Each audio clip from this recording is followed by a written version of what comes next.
Could this be an ancient technology we missed, my friends? This is Tony. Hope you're all doing well. We're going to get into something rather curious that I discovered. Check out this here. It's called a collinear antenna array. Looks pretty boring, as you can imagine. But actually, could this technology be something that's been all around us and we never noticed it? And we're going to get into some rather curious things in this video. Something about these ancient cathedrals, these ancient buildings, which of course, of recent, have been disappearing. We've had a number of them, particularly in France, of recent. One very famous one or infamous one is Notre Dame Cathedral, which of course, what was that, back 10 years ago? Burnt. But what was interesting is they actually went in to repair it, but they never finished the repairs, and it caught, of course, on fire again. And what's really curious about it is we have so many of these. And if I showed you the map, you would be shocked at how many. Matter of fact, let me just show you really quick. That's how many in the last 4 years, just in France alone. And could this technology right here be directly related to what we see in their structure? Now, of course, let me show you. This actually makes a lot of sense once you start to understand a few things. We have here a diagram showing kind of how it works. Let me show you how it basically works. A collinear antenna array consists of dipole elements aligned in parallel in collinear fashion. This configuration yields improved gain and directivity in the E-plane, so it actually gains. Now, what would it be gaining? Let me show you how this could work. And this is actually a real experiment that was done on YouTube 8 years ago. I'm going to play a little bit of this clip and you'll see what I'm getting at. I'd previously demonstrated generating power using atmospheric electricity. A hexacopter was used to lift one end of a wire high up into the air. Meanwhile, the other end of the wire was connected to a corona motor near the ground. Electricity then flowed through the wire and corona motor, making it... As you can see there, what he did is he put a wire on a drone, flew the drone up into the atmosphere with the wire, the other end of the wire connected to this motor, and simply raising the copper wire up into the atmosphere caused it to receive an electric charge that is operating this electric motor here. Now, this is not some sort of fantastical, oh, what are you talking about? This is actual science. Let me show you what I'm referring to. He got this from this book here, Lectures on Physics. Much of the following explanation is adapted from Nobel Prize winning physicist Richard Feynman's lecture on physics, his section called Electricity in the Atmosphere. For every meter you go up in the air, the voltage increases about 100 volts. Here you can see the chapter that he's reading from. This is what he used to create his experiment. You can see here sort of a diagram of how it works. For every yard you go up, you gain 100 volts. Now, the reason why you and I don't feel it is because actually, due to how you are standing on the ground, it actually goes around you. This is how it works in physics. So, the electric current, a downward electric current, exists and consists of positive ions, molecules or clumps of matter that have positive charge. The ions are moving slowly toward the ground. Because, of course, your body has essentially been grounded, it doesn't go directly through you, but actually goes over you, just like it does over buildings and trees, anything connected to the earth, as you see here. As you can see in this diagram, this is an old diagram, probably from, I'm not quite sure when this was drawn, but it's obviously not any time recent. Maybe 50 years ago, maybe 100 years ago, I don't know. As you can see here, though, they're showing this exact same experiment where they take a copper wire up with balloons and they run a motor or they charge some sort of battery with it. This is actual science. This is not some gobbledygook. Okay, my background is mechanical engineering. I have a Bachelor of Science in Mechanical Engineering. What he's talking about is basically electrical engineering here. This is something that has to do with applied physics with electrical engineering. And this was from, again, a Nobel Prize winning physicist. And this guy conducted this experiment on YouTube 8 years ago. Now, as I showed you with that original collinear antenna array, this actually amplifies the energy as it brings it down. So you could actually have the volts from up here being brought down through this collinear antenna array. Now, what's really interesting is, let me just show you a picture of something here. You see this? It looks almost like from Disney's logo. You have this church here. I'm trying to remember what it's called. It's kind of a strange name. Let me see here. Collinear Dome. I think it's called Cologne Church or Cathedral as well. Let me zoom in. You can notice here all these little metal things sticking out on the spire. You see that? It seems highly intricate, very elaborate for design. We don't design anything like this anymore unless we're trying to essentially restore one of these buildings, right? And could these be sort of like the collinear array I was just showing you? They're actually all over this on these spires to where you have these metal knobs sticking out. Could they be working or functioning like the collinear array where it brings it down the electrical charge from the atmosphere down in the building?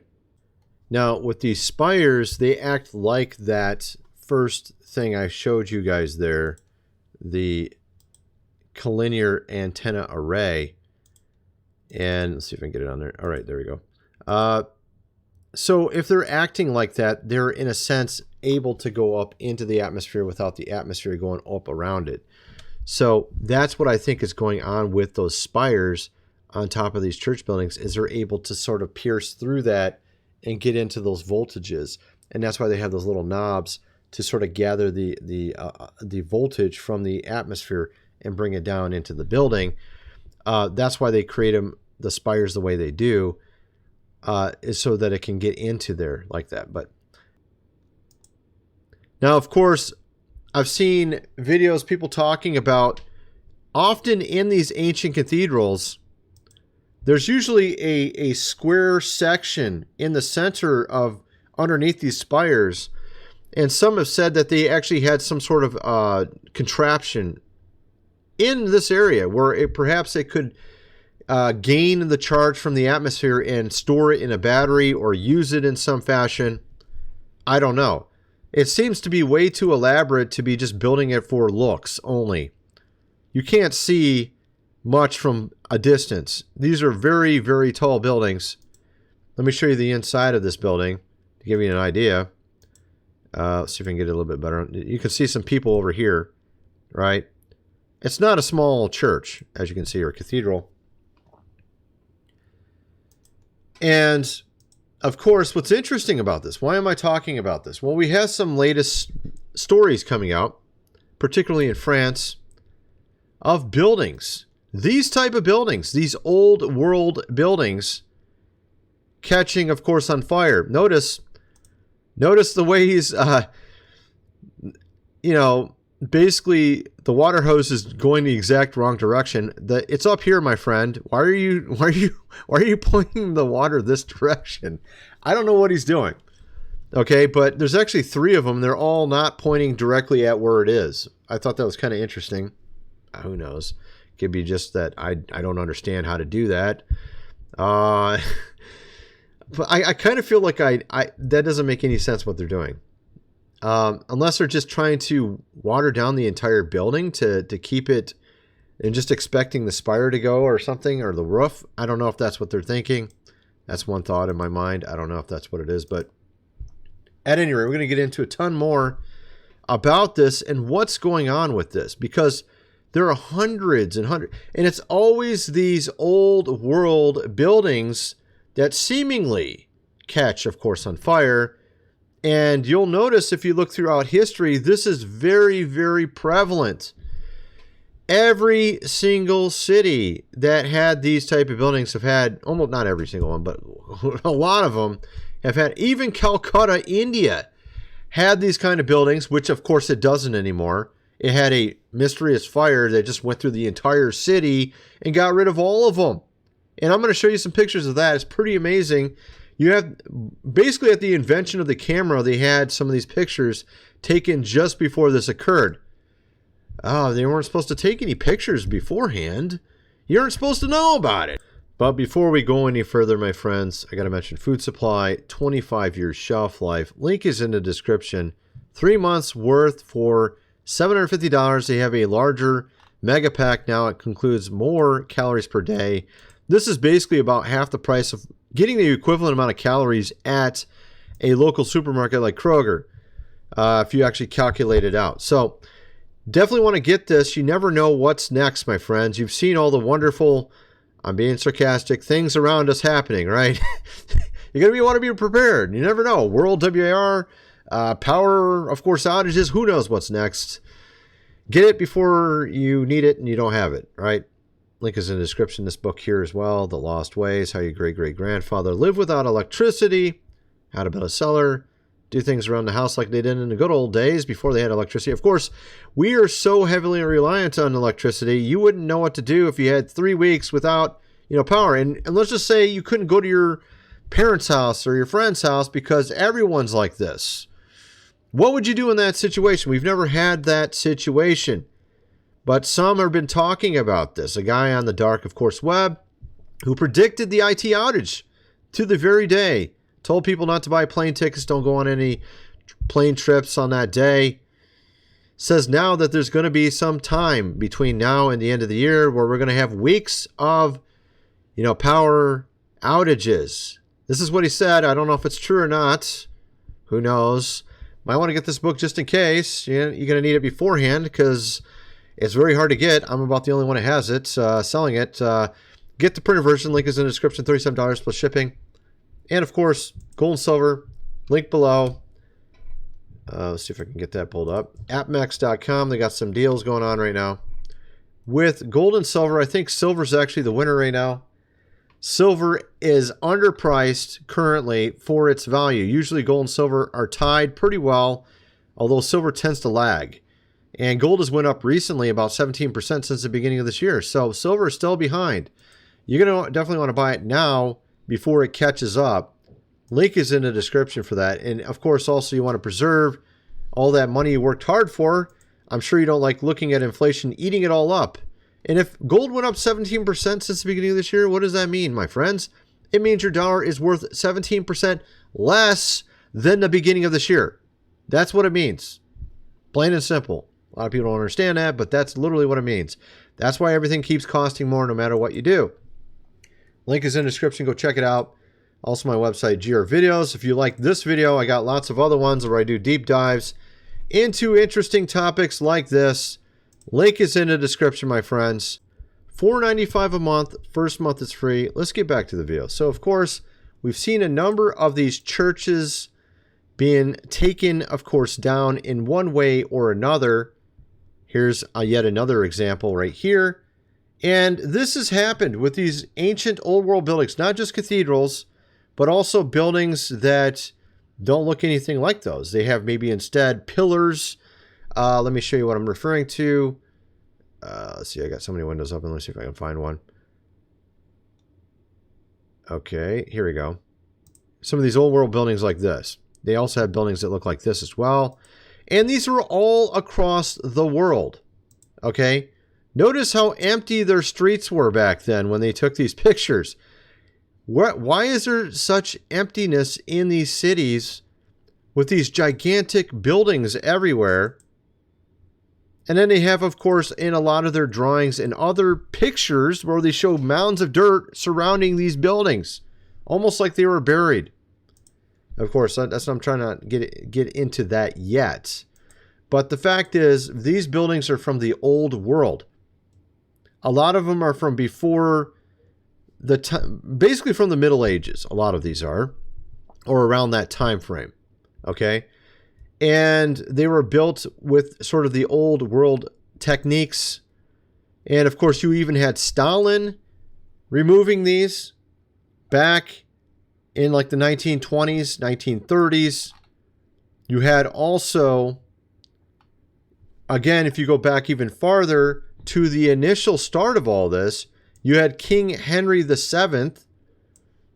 King Henry VII was well known to be removing a lion's share of the old world buildings in his kingdom.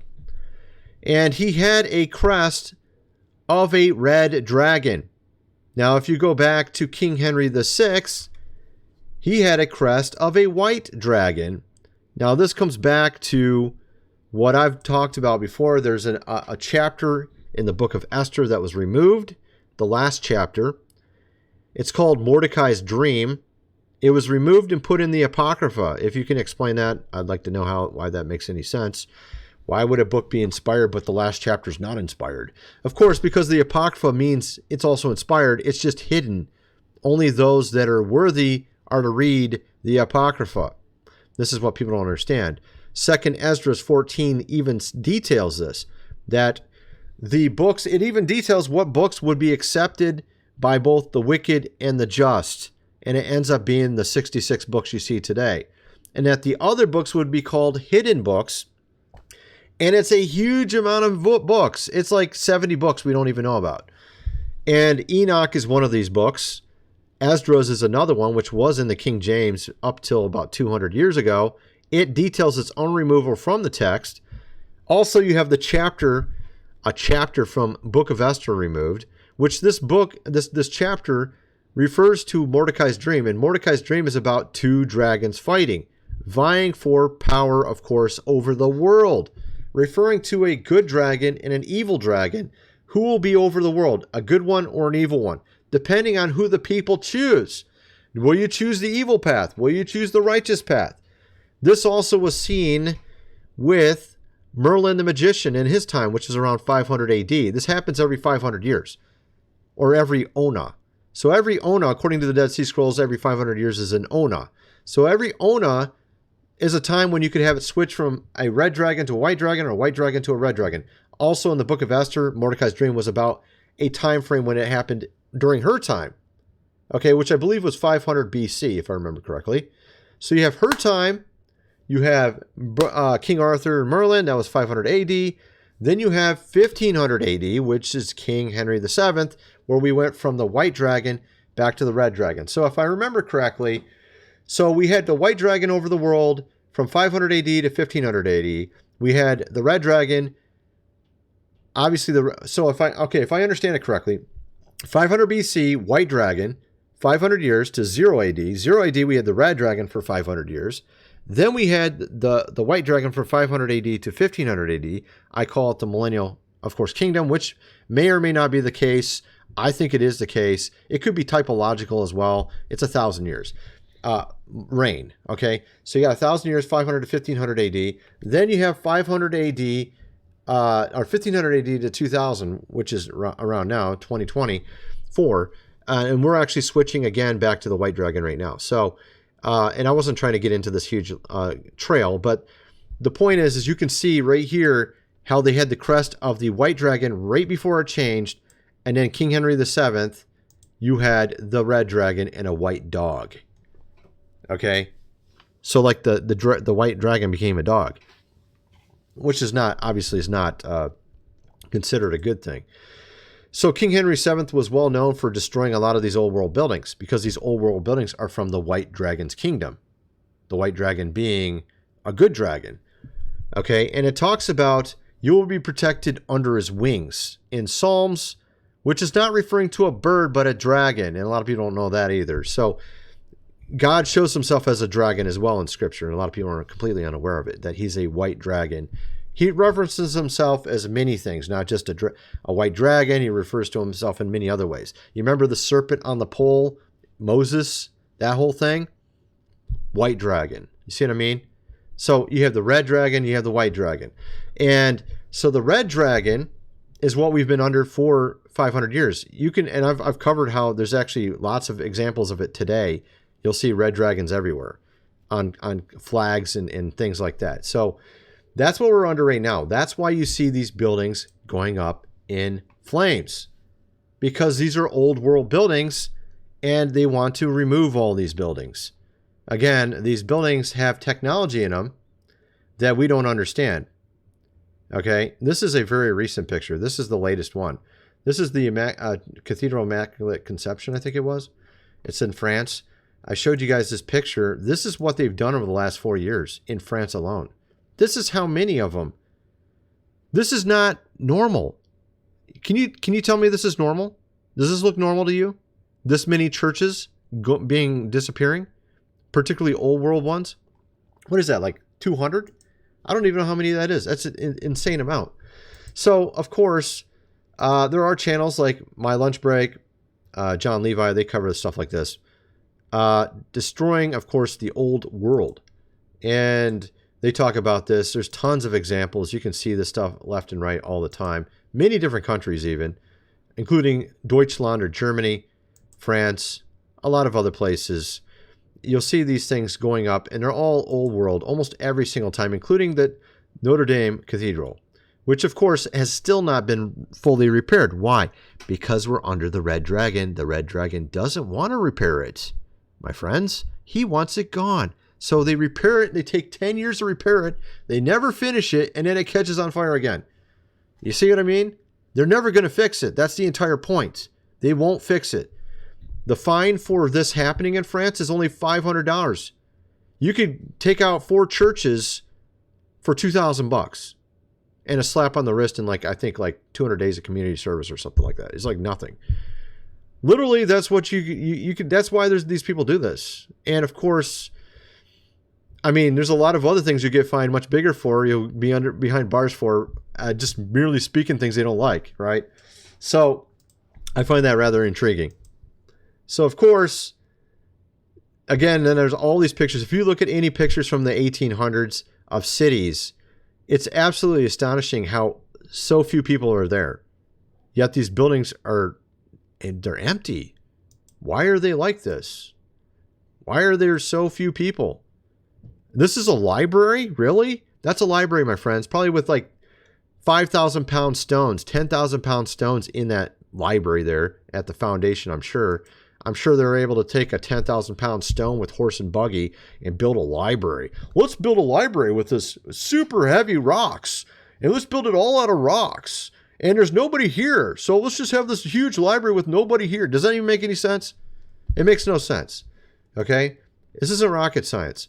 Of course, they are always showing pictures of huge dirt mounds near these elegant buildings. You see it also in ancient or the 1800s with Russia. They'll just dirt everywhere. They're just digging these things out. They have dirt roads. These are all dirt roads too, by the way. This is a dirt road. With this elegant building, you got a dirt road. Does that even make any sense? Dirt road. Wow, great. Actually, no, this has got cobblestone. This is cobblestone. But a lot of these are dirt roads. You'll see a lot of dirt roads with these things. At any rate, of course, I've covered that before. Also, right around this time when they started taking these pictures, and I mentioned Calcutta as well, by the way. I mean, this was everywhere. Calcutta. Notice the exact same architecture everywhere in the world, including India. Including India. Okay, let me show you this. This is a painting